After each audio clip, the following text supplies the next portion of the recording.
And we are back for another casual conversation with the classic, and I got none other. It's a privilege, the best there is, the best there was, the best there ever will be. My fellow Canadian, Bret, the Hitman Hart. How are you today? I'm excellent. He's excellent. I would be surprised if you said anything else. It's crazy because it was like 2015, I believe, and both Blade and Dallas, they messaged me and they were like, hey, like, do you want to do a podcast with our dad? We really want to do a podcast with him. And at that point, I wasn't so like confident or comfortable doing it. I was like, oh, just give me a few weeks to figure it out. And then you ended up doing it with WrestleZone.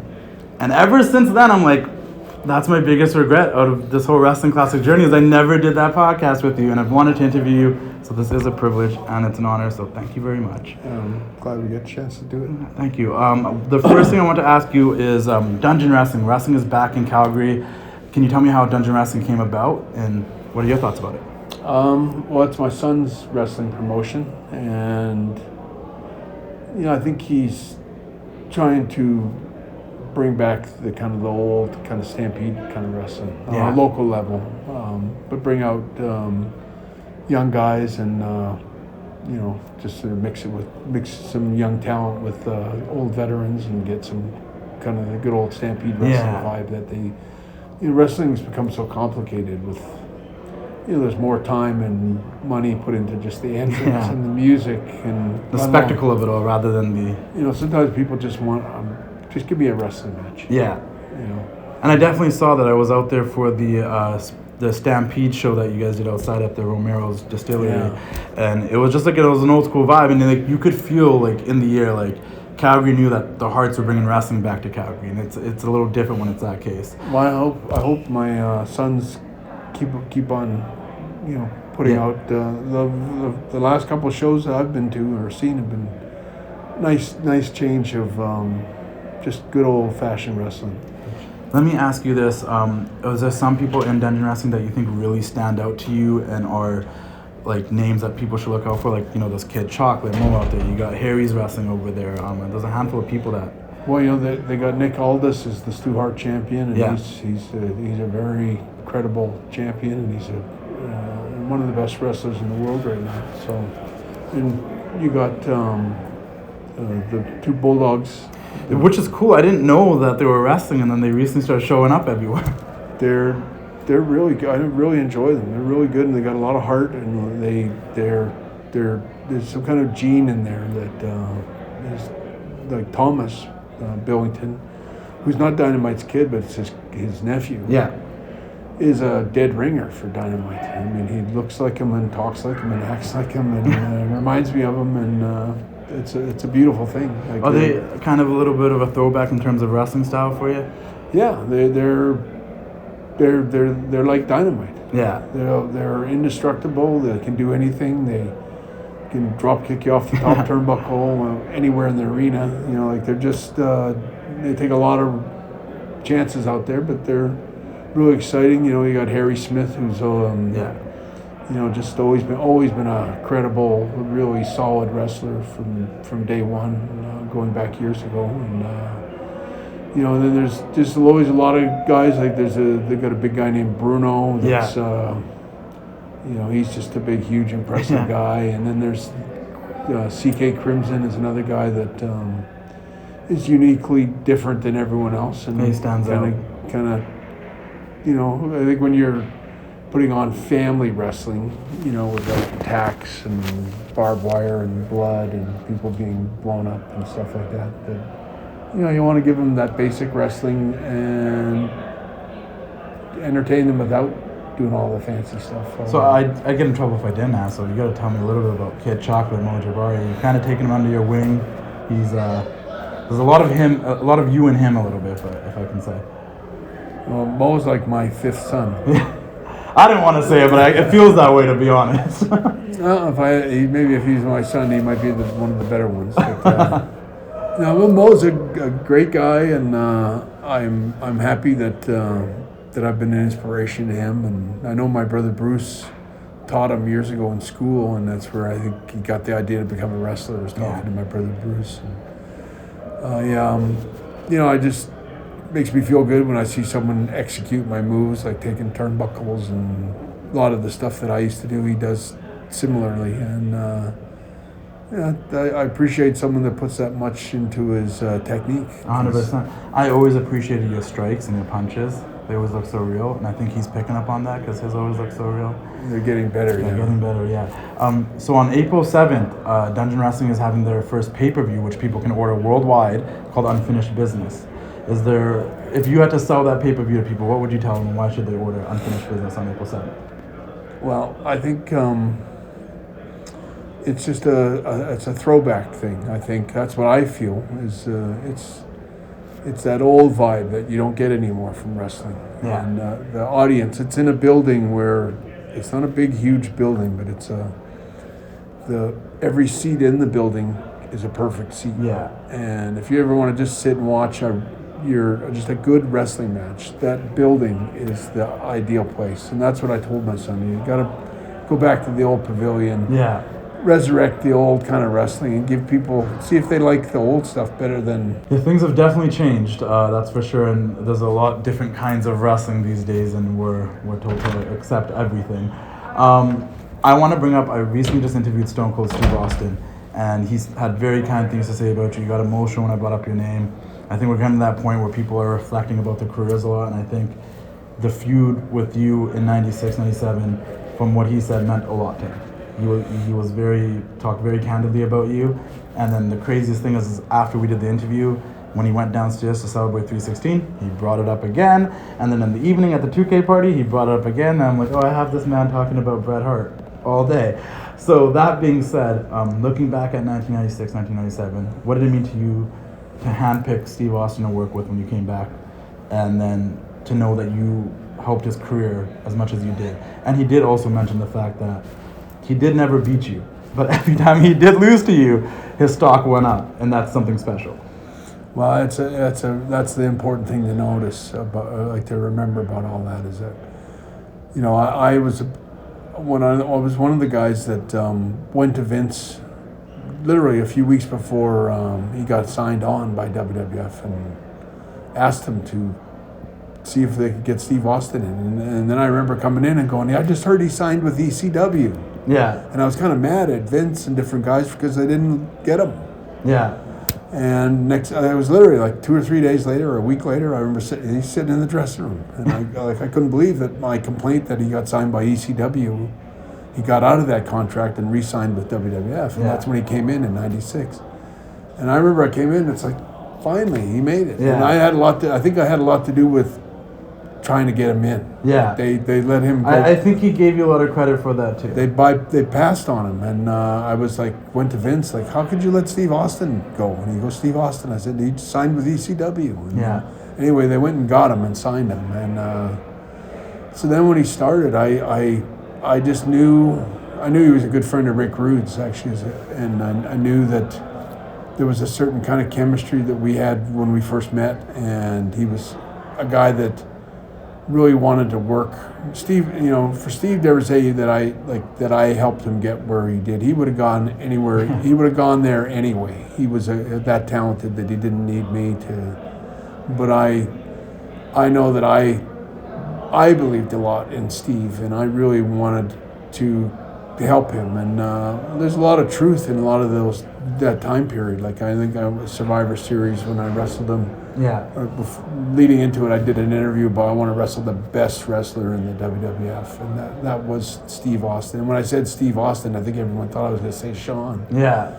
But it was intentional that I wanted to veer off and go at Steve. Yeah. And it was true. I really, every match I ever had with Steve, every match, whether it was in South Africa or Germany or England or wherever it was, he was so much fun to work with, and we had such a great chemistry. I think, believe it or not, I think most of the matches that we had, we didn't put a lot of thought or planning into it. It was just two guys that were very comfortable with each other in the ring, and very few wrestlers, with the exception maybe of Kurt Hennig and maybe my brother Owen, were more fun to work with than Steve. He was always fun out there. He was always safe and careful, and always a pro, and a great listener.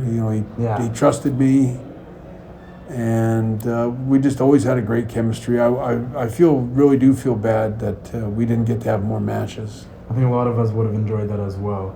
Obviously, one of my favorite matches of all time is you and Stone Cold at WrestleMania 13 and everything that happened there. But I was always curious, if it wasn't WrestleMania 13, out of your WrestleMania matches, whether it was against Shawn or Piper or anybody else, what is your favorite one? Oh, I put the Iron Man match and the Stone Cold right. Yeah. They're about a couple of inches apart. As far as the Iron Man match was that was the hardest match I ever had. And Shawn, as I knew, was going to bring everything, and he brought everything, and I was prepared for everything, and it was two of the best wrestlers in the prime of their lives giving the match of their lives, and so I can never take anything that's a flawless, absolutely perfect match. Same as WrestleMania 13. For sure, my two greatest matches, and both guys, Shawn and Steve. I wish, if I could have gone back and never gone to WCW. Yeah. I wish I'd stayed there and worked with those guys just a bit more, and Undertaker, and it's a shame that the history played out the way it did. I know the WCW run wasn't the greatest, but I've seen him a ton of times, and someone who speaks very fondly of you and is very happy about the stuff he got to do with you, and speaks very highly of you, is Will Sasso. And he always talks about that time where he wasn't paying attention. You saved him last minute because he started to move when he wasn't supposed to move. Is that a true story? I'm sure if Will says so. I know. Poor Will. I don't think he was quite ready for the wrestling world yet. Yeah. And I personally loved the bit I did with him on Mad TV. Yeah. If you've never seen it, you gotta go back and check out Will Sasso and me on Mad TV. That was such a, the thing about the Mad TV sketch was that I literally tore my groin. Yeah. Completely snapped it in half. Yeah. The night before, and flew all the way from somewhere to all the way to LA to do the Mad. What was it? Mad TV. The Mad skit. TV. Yeah. And that was just so hard. But when you watch that, everything I did to Will was I could barely walk, but I did it. No one ever watches it. Much like my wrestling matches. Yeah. They never know when you're hurt. Yeah. It's there's a lot of times you're hurt and you're hurt badly, and you're out there having the match of your career, and people. He was talking about you were coming in for a leg drop or something, but the one thing you kept telling him was just don't move, I'll take care of you. I'll move you around the ring or something. Yeah. But he said he got so much in his own head that he started to move, and then last minute as you were coming, you changed the position of your leg so you wouldn't crush his face. And he's only Bret Hart could do that, and I always thought that was a cool story. Yeah. CM Punk, Dax Harwood, FTR, these guys show so much love to you. They're always representing Bret Hart. How do you feel about that? And also, how was it working with FTR in that one show at Big Time Wrestling? Oh, they've been great guys to work with. They've done a lot to put my name back out there, and just to the way they appreciate my work and all that. It means a lot to me. I think it's often overlooked sometimes, that the little details of what I did in the ring all the time that made me different than so many of the other wrestlers. And they make note of it and bring it to light and sort of tell people, and then people start thinking about it. They've really made a big difference in the last couple of years. And Punk is one of my favorite workers in the business ever. And I might give him my jersey today when I see him, if I see him. But he's always been one of my most favorite wrestlers. Do you? I guess that already answers itself. I was thinking, do you think you would have a really good match with CM Punk? Oh, I don't even. It's fun for me to even imagine. Yeah. I wish, even if we didn't do the match, I wish we could sit down and just plan the match. Yeah. And then animate it. Yeah, that would be awesome. That should. Hey, if anyone's watching this, that's an idea. I can connect you with them and make it happen. That would be pretty cool. I still come up with a lot of ideas for matches. Yeah. Let me throw another one at you guys. And how about if it was you and Neidhart against FTR, the Hart Foundation versus FTR? Well, that would be an interesting match too. But Jim would probably have his tongue hanging down in his boots by the end of it.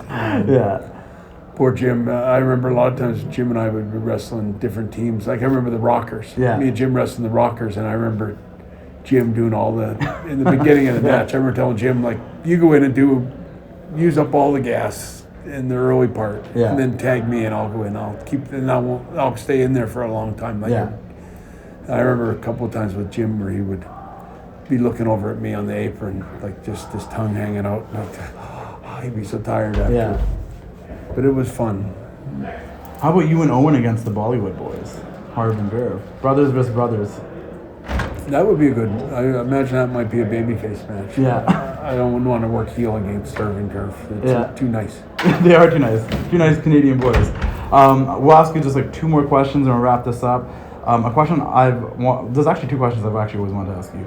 One, because I think a lot of times he's portrayed negatively. Sometimes his A&E documentary wasn't that great, to be honest, but I'm also like a huge Macho Man Randy Savage fan.